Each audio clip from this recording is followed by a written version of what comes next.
Y'all know the vibes. This is the playlist. My name's Kalisha, and of course, as always, I got the baddest DJ in the game. What? DJ Bad. What's up, Kay? How you doing? How you feeling today? Feeling like Chun-Li over there? Yes. What you doing? What? Yeah. Yeah. Yeah. The vibes is real over here. Yes. And we just gonna jump right into it. And we got a lot of interesting stuff to talk about. I got my girl Barbie Scott here with me. What? Author, producer, creating film. So we're gonna jump right into it. So you're from South Central Los Angeles, right? And you have a Hispanic Latina background. You're Cuban, right? Yep, So yep. how was it growing up in LA being identified as an African American woman, but you really have Latin roots?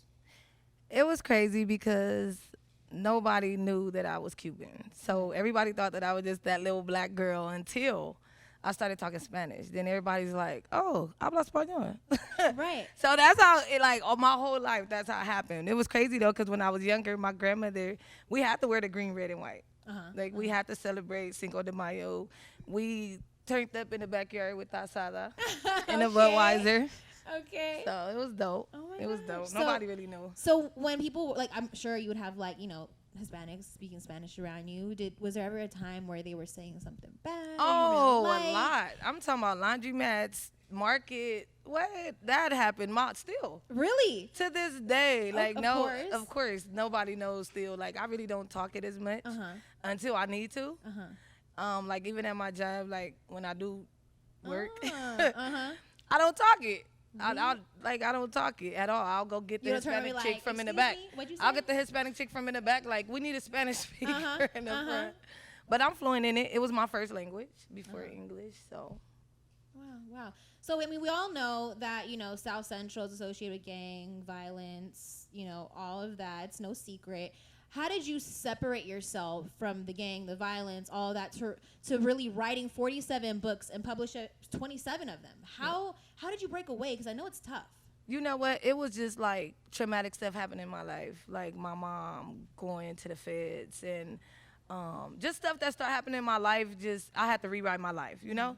So I knew that I had to just start separating myself from what I was used to, because that's what I was used to. I was used to the gang, I was used to the violence, I was used to everything, but I needed more. And then I ended up having a baby, so of course that changed my mindset on a lot of stuff. So. Right. Wow. I know Bad can speak to that too, because you're from LA.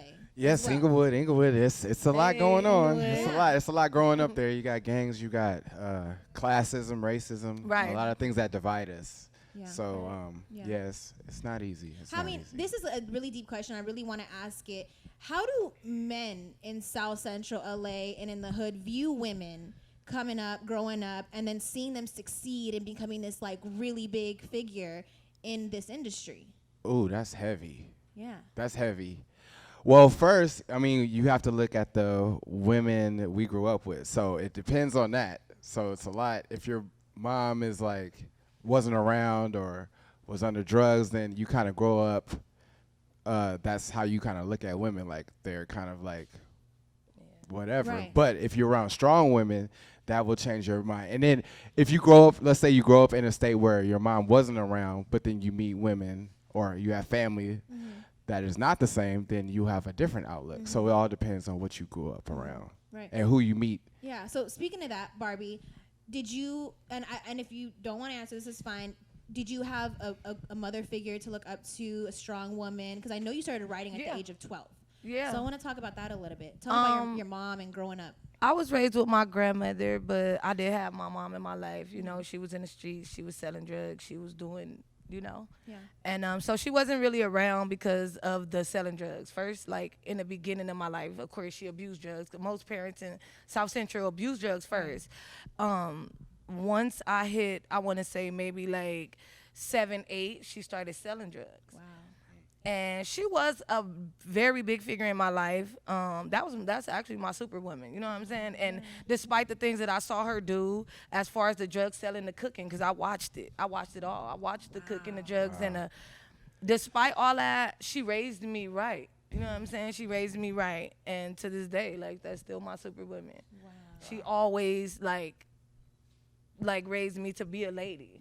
You know what I'm saying? Despite the hood stuff and all that, like she always raised me to be a lady. She raised me to be independent too, for sure. Absolutely. For sure. Like if that's one thing I got from it was the independency, because she's a very independent woman. That's amazing. That's amazing. Wow. So you said you saw that all growing up, and then you started writing at 12. Right. Why books, not fashion, not music? Why? You what know was it what? about writing? I dabbled in a lot of all that. I dabbled in fashion. I dabbled in music. It was just something about writing that I really got interested in. I had actually wrote my first book, threw it in the closet, and then I picked it up like 12 years later. And when I wrote it and I saw how fast I had those chapters, I was like, oh yeah, let me keep going. So I kept going, and by the time I looked up, I had the book complete in like 3 weeks. Wow. Wow. And I then didn't even finish one book. right? And it's crazy 3 because weeks. I slack. Like, that's slacking time for me. So, like, I've only been a published author for 2 years. I've written 47 books, and that's with Yes. slacking. Wow. Wow. Wow. 47 books. And you took 3 weeks to finish one book. Yeah. What's the longest it took you to finish a book? About a month and a half. Wow. You be writing. Wow. Yeah, I do. What do you have any free time, or you just always writing? I always have Like- free time. Like, I have nothing really but free time. I'm a mother. Uh-huh. I dedicate myself to writing because Yeah. it's a career, you know? Absolutely. I've stated this before in other interviews, like, I'm not a doctor, I'm not a lawyer, I'm an author. So you I've are. dedicated myself to just writing books. And I've had challenges too, like where I had to write a book in 9 days. That was like the most challenging for me. Wow. Sheesh. Wow. And it was like dope because So I slept on the air mattress in the living room. Oh and my I goodness. made it happen. Wow. You dedication to the max. Right, Like right. there's no other word than just No you're other word. dedicated for sure. Right, I'm very dedicated. But you're not only writing, you're also producing a series called Trap Yes. Girl. Yes. How did that come about? What's the process like? Let's talk about That's my baby. Trap Girl, my baby. That's the book that I love so much. It's a 5-book series. Tell us We about the basically story. we People shot a haven't read it. sizzle. So the story basically is about a girl, Cash Lopez, who was left a drug empire. Her mother went to the feds. She left for the drug empire, and nobody get any ideas. No, it's not about my life. You sure? Because I heard, Because DJ I heard, Bad heard. I heard mom and then left her an empire. So So what I did Okay. in this book was did what I probably would have done had I took over my mother's empire when she went to jail. I could have. Right. You know what I'm saying? I could have, Cooking up in but the I kitchen, didn't. whipping it. Right. Nah. I get excited off that. No, but I just wrote about what I would have done. And so it's a love story. Of course, all my books are love stories, even though, like, no matter the killings, the hood stuff, whatever, they're always love stories. It always has a happy ending. Well, not all the time, because I kill people at the end sometimes. But spoiler. for the most part, it has a happy ending. Trap Girl, so we shot a sizzle. Okay. We shot a sizzle for Trap Girl, and I actually just got it back from edits. Now I'm stepping in. I'm working with a production company who we're going to just start shooting a series. Oh my God, And how then we're just exciting. going to pitch it, basically. That's where we are. We're independent with it, Yeah. so. Yeah. So you Yeah. never thought about just like putting it out on your own, and then just having someone come to you like, I want to buy it. I don't know. It's like, Trap Girl, do I want to sell it? Like, I will for the right price, because I could write another Trap Girl. Right. You know what I'm saying? I could write. Like, I write my ass off. But, yeah, I've thought of it. Yeah. I mean, I shot the sizzle by myself. That was, like, independent as hell. And I spent every dime I had. Like, for my first book Wow. sales, I took every dollar I had shooting that sizzle.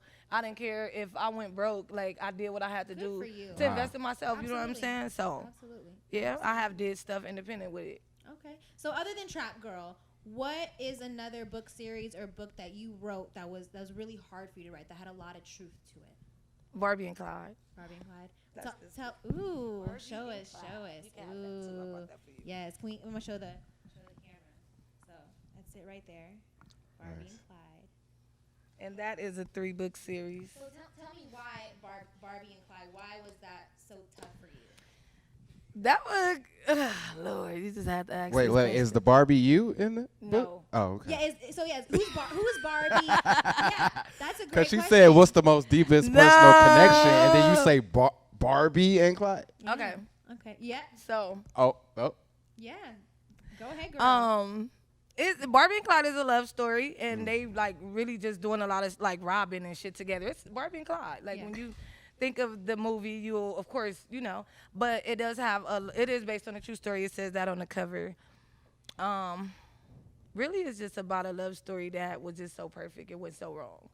And everybody questioned it, like, how could something so perfect go so wrong? Right. And that's how love is, you know what I'm saying? When things go wrong in your love life, you would not expect something so perfect to go so wrong.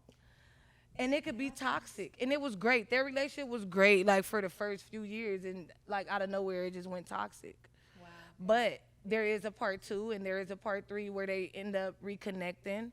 And they still robbing together. Okay. They end up in Mexico actually in part 3, and they like Get rob a into the rooster bag. fight. It's so dope. I want Wow. to tell y'all the book. Yay. Listen. But it's dope. It's a dope Yeah. story. It has a dope ending, and the ending is fiction. The ending is fiction because I'm still here, of course.